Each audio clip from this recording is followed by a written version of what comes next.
நேத்து தமிழக வெற்றிக் கழகம் சார்பா நடத்தின இஃப்தார் நிகழ்ச்சியில, தமிழக வெற்றிக் கழகத்தின் தலைவர் விஜயன் அவர்கள் சில விஷயங்கள பேசினார்.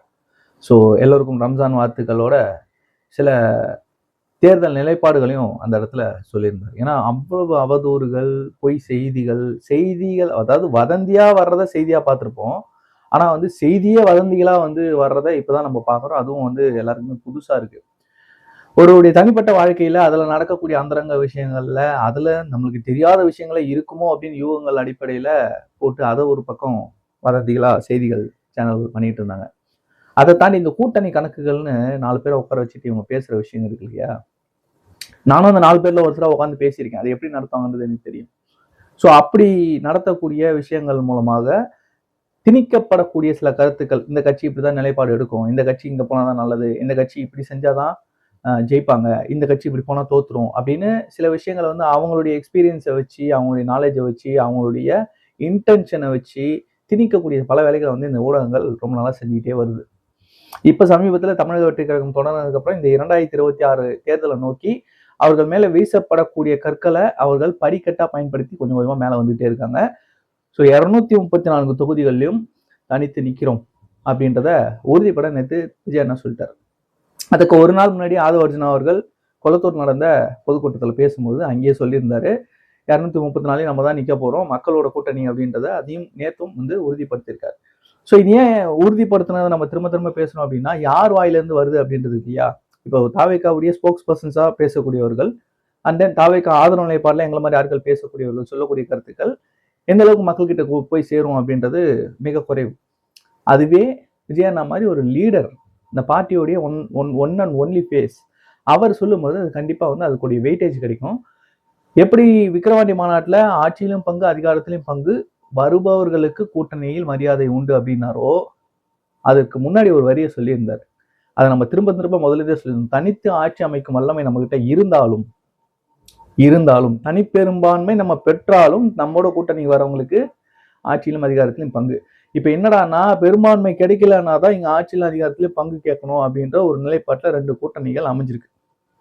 அந்த பெரும்பான்மை கிடைக்காம விடுறதுக்கு எப்படி சீட்டுகளை இழுத்து பிடிப்போம், திமுகவுடைய சீட்டை குறைக்கிறதுக்கு கூட்டணி கட்சிகளும், அதிமுகவுடைய சீட்டுகளை குறைக்கிறதுக்கு அந்த என்டிஏ கூட்டணி கட்சிகளும் முயற்சி பண்றது அப்படின்னு தான் நம்ம பார்த்தோம். முக்கியமா ஆதவ நான் பேசும்போது சொன்னாரு, 90 சீட்டுகள் வரைக்கும், துணை முதல்வர் வரைக்கும், 2.5 ஆண்டுகள் ஆட்சின்ற வரைக்கும் இப்படியெல்லாம் பேரம் பேசினாங்க அப்படின்றதெல்லாம், இந்த பேரம்ன்றதுல தெளிவுபடுத்த வேண்டியது நம்ம கட்டாயம். ஸோ அவர் பேசுனது இவங்க கூட்டணிக்கு இவங்க 2 பேரும் பேசுனது கிடையாது. பேரம்ன்றது ஒரு பக்கத்துல இருந்து வந்த ஆஃபர். இத சில செய்தித்தாள்கள் மூலமா, அதாவது சில செய்தித்தாள்கள் தினமலர் மூலமா அவங்க அவங்களுடைய ஆசையை அவங்களே எழுதி வெளியெல்லாம் இட்டாங்க செய்தியா. 80 சீட்டு தருவாங்க, துணை முதல்வர் தருவாங்க, பவன் கல்யாண் பேசினாரு, என்னென்னவோ இவங்க இஷ்டத்துக்கு ஆசைப்படுற எல்லா செய்தியும் எழுதி எழுதி வெளியே விட்டு அதை ஒரு நெரேட்டிவா செட் பண்ணி திமுக பாத்தீங்களா அவங்க பிஜேபியோட போயிடுவாங்க, பாத்தீங்களா அவங்க பிஜேபியோட போயிடுவாங்க, இத்தனை நாளா வேலை பார்த்துட்டு இருந்தாங்க. இப்போ இஃப்தார் நோம்புல இஸ்லாமியர்களுடைய கூடியிருக்கக்கூடிய அந்த கூட்டத்திலேயே அவர் சொன்ன அந்த வார்த்தை கண்டிப்பாக இஸ்லாமிய கிறிஸ்தவர்கள் மத்தியில இது மத சார்பற்ற ஒரு கட்சியாக நிற்கும் அப்படின்றதுல உறுதிப்படுத்தியிருக்காரு. எவ்வளவு அழுத்தம், எவ்வளவு ஆஃபர் வந்தாலும் தற்காலிக இன்பத்துக்காக உன்னுடைய இலக்கை இழந்துடாத. இந்த விஷயத்தை ஏற்கனவே விஜயன் ஒரு முறை சொல்லியிருக்காரு கல்வி விருது வழங்கும் விழாவில். இந்த போதை பழக்கத்துல அடிமையாகாதீங்க, இந்த டெம்பரவரி பிளஷருக்காக நீங்க உங்களுடைய கோலை மிஸ் பண்ணாதீங்க அப்படின்னு சொன்னார் இல்லையா? அதுதான் இப்பவும் சொல்லியிருக்காரு. இன்றைக்கு இந்த ஆட்சியில அடுத்து வரக்கூடிய ஆட்சியில நான் 100% நம்ம ஜெயிச்சு ஆட்சி அமைக்கணும், அதுல என்னுடைய ஆட்சியில பங்கு இருக்கணும்ன்ற சின்ன ஆசைக்காக நம்ம அங்க கூட்டணி சேர்ந்தோம் அப்படின்னா ஒரு தீய சக்திக்கு எதிர்த்து நின்று இன்னொரு தீய சக்தியை வளர்த்து வர மாதிரி ஆயிடும் அப்படின்ற ஒரு எண்ணத்தை விஜய் அண்ணா மனசுல ஆழமா பதிய வச்சிருக்காருன்றதான் நம்ம இங்க புரிஞ்சுக்கணும். நண்பர்கள், அப்புறம் வெல்விஷர்ஸ், வியூக வகுப்பாளர்கள், அப்புறம் கட்சி நிர்வாகிகள், தொண்டர்கள், குடும்பத்தினர் எவ்வளவு பேர் சொன்னாலும் மக்கள் இதை விரும்ப மாட்டாங்க. மக்களோட தான் நம்ம கூட்டணி அப்படின்றத உறுதிப்படுத்தியிருக்காரு. இது உண்மையிலேயே வரவேற்க தகுந்த ஒரு விஷயம். முக்கியமா இதை தாண்டி தேர்தல் தேதி அறிவிச்சாச்சு. இதுக்கப்புறம் செய்ய வேண்டிய, செய்யக்கூடாத சில விஷயங்கள்லாம் இருக்கு. அதுல முக்கியமா வாக்காளர்களுக்கு உங்களுடைய தலைவருடைய முகமோ, இல்ல சின்னமோ, இல்ல கொடியோ, இல்ல நம்ம இந்த தேர்தல் சின்னம் இதெல்லாம் பொறிக்கப்பட்டு ஏதாவது பரிசு பொருட்களா, அதாவது நீங்க விலை கொடுத்து வாங்கி சில விஷயங்களை கொடுக்கறதா இருந்ததுன்னா அதை கொடுக்கக்கூடாது. அது legally wrong. So code of conduct வந்ததுக்கு அப்புறம் அதெல்லாம் கொடுக்கக்கூடாது. அருண்ராஜ் அவர்களுடைய ஸ்டிக்கர் அதாவது அருண்ராஜ் அவர்கள், தளபதி விஜய் அவர்கள் இருக்கக்கூடிய ஸ்டிக்கர் பொதித்த சில்வர் பாத்திரங்களை பறிமுதல் பண்ணிட்டோம். பாத்தீங்களா, இவங்க தான் இலவசம் கொடுக்க மாட்டேன், ஓட்டுக்கு வந்து காசு கொடுக்க மாட்டேன், பொருள் கொடுக்க மாட்டேன் அப்படின்னு சொன்னவங்க தான் இன்னைக்கு வந்து பாத்தீங்களா இப்படி இருக்கு அப்படின்ட்டு. அதற்கு அந்த பகுதி நிர்வாகிகள் ரொம்ப தெளிவா விளக்கம் கொடுத்து வீடியோ போட்டிருந்தாங்க.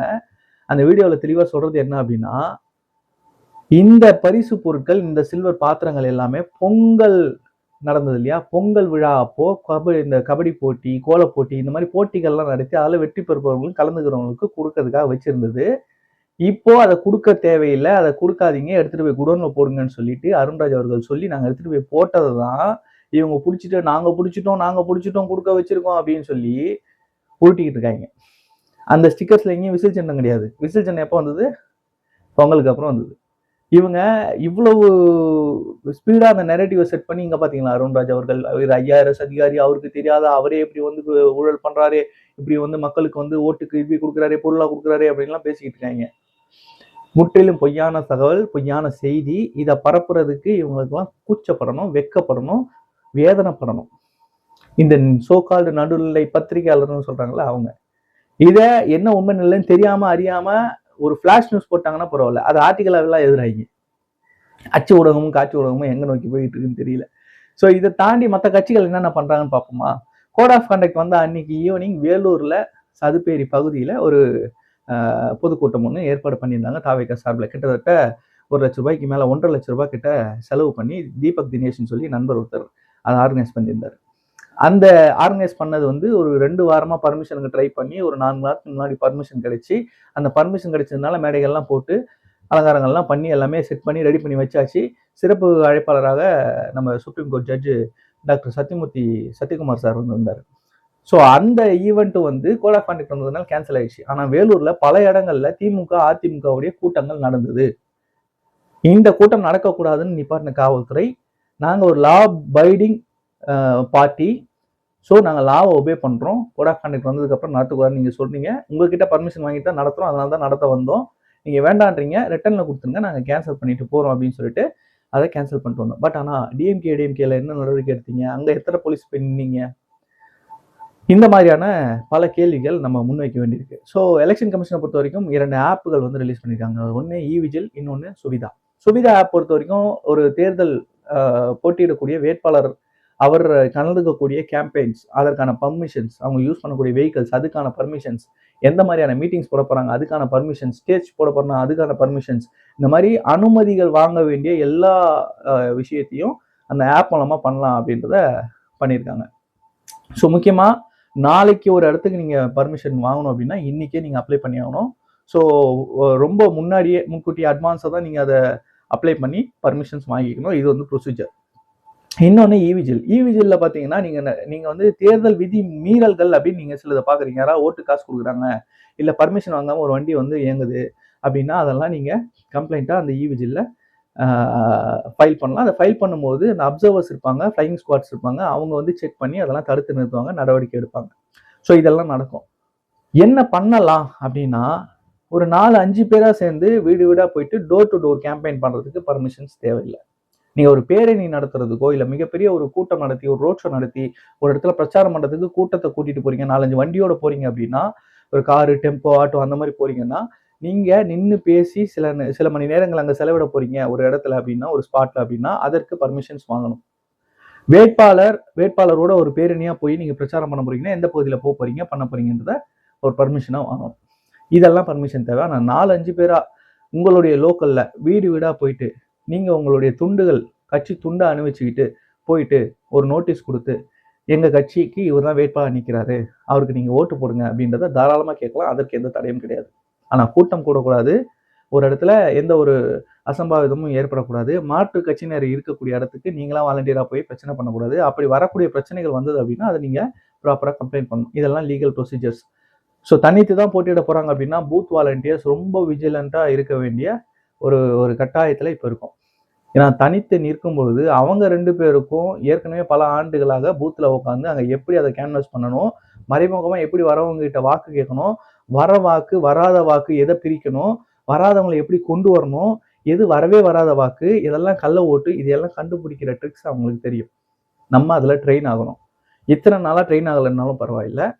இருக்கக்கூடிய இந்த ஒரு மாத காலத்தில் நம்ம கண்டிப்பாக அதுக்கான ட்ரைனிங்ஸை பூத் வாலண்டியர்ஸ்க்கு கொடுக்கணும். அதுக்கான மீட்டிங்ஸை அந்தந்த வேட்பாளருக்கு ஆர்கனைஸ் பண்ணணும்.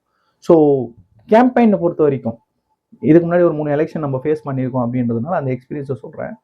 ஸோ நாங்கள் எங்களுக்கு கிடைச்ச ஒரு 15 நாளில் 24/7 வந்து கேம்பெயின் பண்ண ஆரம்பிப்போம். எலெக்ஷன் கமிஷன் அலோடு காலையில் 6 மணிலேருந்து நைட்டு 10 மணி வரைக்கும் தான். ஸோ இந்த டைமுக்குள்ளே பிரச்சாரம் பண்ணோம்னா அந்த டைமுக்குள்ள பிரச்சாரத்தை நாங்கள் ஃபீல்டில் பண்ணுவோம். அண்ட் தென் அதற்கு மேலே நைட்டில் வந்து சோஷியல் மீடியாஸில் அதில் போஸ்ட் பண்ணி அந்த பிரச்சாரங்களை தொடங்குவோம். ஸோ இந்த மாதிரியான பிரச்சாரங்கள் 24 மணி நேரமும் பண்ணலாம் சோஷியல் மீடியாவில். பட் ஆனால் க்ரௌடில் பண்ணும்போது காலையில் 6 to 9:30க்குள்ளார ஒரு செட் ஆஃப் பிரச்சாரத்தை நம்ம முடிச்சிடணும், பிளான் பண்ணிக்கணும். அண்ட் தென் ஈவினிங் 4லேருந்து நைட்டு 10க்குள்ளே இந்த ஸ்லாட்டில் வந்து ஒரு பிரச்சாரத்தை பிளான் பண்ணிக்கணும். ஸோ இன்பிட்வீனில் நம்ம போகக்கூடிய பிரச்சாரம் பண்ணக்கூடிய இடங்கள்லையும் யாரும் இருக்க போகிறது இல்லை, வீட்லேயும் யாரும் இருக்க போகிறது இல்லை. ஒன்றும் ஸ்கூல், காலேஜ், ஆஃபீஸ், வேலை ஏதாவது போயிட்டு இருப்பாங்க. அந்த இடத்துல பிரச்சாரம் பண்ணி வேஸ்ட்டு. இன்னொன்று எனர்ஜி வேஸ்ட்டு. வெயிலில் நம்ம சுற்றுறது எனர்ஜி வேஸ்ட்டு. அந்த நேரங்களில் ஸ்ட்ராட்டஜி பிளான் பண்ணுறதும், பிரச்சாரங்களை எப்படி கொண்டு போகலான்னு பிளான் பண்ணுறதும், அடுத்து எங்கே பிரச்சாரங்களை பண்ணலான்னு பிளான் பண்ணுறதும், பூத் வாலண்டியர்ஸுக்கு ட்ரைனிங் கொடுக்குறதும், இது எல்லாம் வந்து முழுமையாக பிளான் பண்ணாங்க அப்படின்னா கண்டிப்பாக அதை ரொம்ப எளிமையாக இந்த தேர்தலை அணுகி வெற்றி பெறதுக்கான வாய்ப்புகள் அதிகமாக இருக்குது. இந்த பதிவை பற்றின உங்களுடைய கருத்துக்களை கமெண்ட்டில் சொல்லுங்கள். இன்னும் நிறைய அனுபவங்களை நம்ம ஷேர் பண்ண போகிறோம் எலெக்ஷன் சம்மந்தமாக. அதை நம்ம டீம்ஸ்கிட்டையும் டீம்ஸ்கிட்டையும் நம்ம ஷேர் பண்ணிக்க போகிறோம். அட்வைஸ் எடுத்துக்கிறவங்க தாராளமாக எடுத்துக்கலாம். ஏன்னா எல்லா அட்வைஸையும் நம்ம வாங்கக்கூடிய ஒரு இடத்துல இருக்கும். ஸோ இந்த பதிவு பற்றின உங்களுடைய கருத்துக்களை கமெண்ட்டில் சொல்லுங்கள். நன்றி. நான் உங்கள் வேலூரன் கே.ஆர்.